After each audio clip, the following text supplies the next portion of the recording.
রাজধানীসহ বিভিন্ন জেলার নামমাত্র শোরুম দিয়ে ডায়মন্ডের বদলে উন্নত মানের কাচের টুকরো বিক্রি এবং স্বর্ণ ও হীরা চোরাচালানের অভিযোগে ডায়মন্ড ওয়ার্ল্ডের ব্যবস্থাপনা পরিচালক দিলীপ কুমার আগারওয়াল এবং এর স্বার্থ সংশ্লিষ্ট ব্যক্তিদের বিরুদ্ধে অনুসন্ধান শুরু করেছে সিআইডির ফাইন্যান্সিয়াল ক্রাইম ইউনিট। মঙ্গলবার ৩ সেপ্টেম্বর সিআইডির মিডিয়া বিভাগ থেকে এ তথ্য জানানো হয়েছে।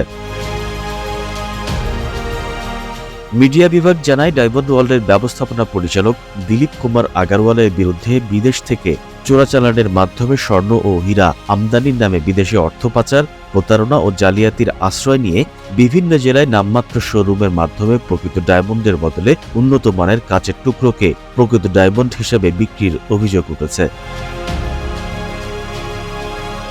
এছাড়া দিলীপ কুমার আগারওয়ালের বিরুদ্ধে দুবাই, সিঙ্গাপুরে স্বর্ণ চোরাচালান সিন্ডিকেট নিয়ন্ত্রণ, ভারতের কলকাতায় ৩টি জুয়েলারি দোকান, মালয়েশিয়া, দুবাই ও কানাডায় বিপুল পরিমাণ অবৈধ সম্পদ অর্জন এবং প্রতারণার মাধ্যমে ৪০ কোটি টাকা বিনিয়োগ করে অবৈধভাবে একটি ব্যাংকের পরিচালক হওয়ার অভিযোগ পাওয়া গেছে। প্রাথমিকভাবে অভিযোগ পাওয়ায় সিআইডি ফাইন্যান্সিয়াল ক্রাইম কর্তৃক মানি লন্ডারিং অনুসন্ধান শুরু করেছে।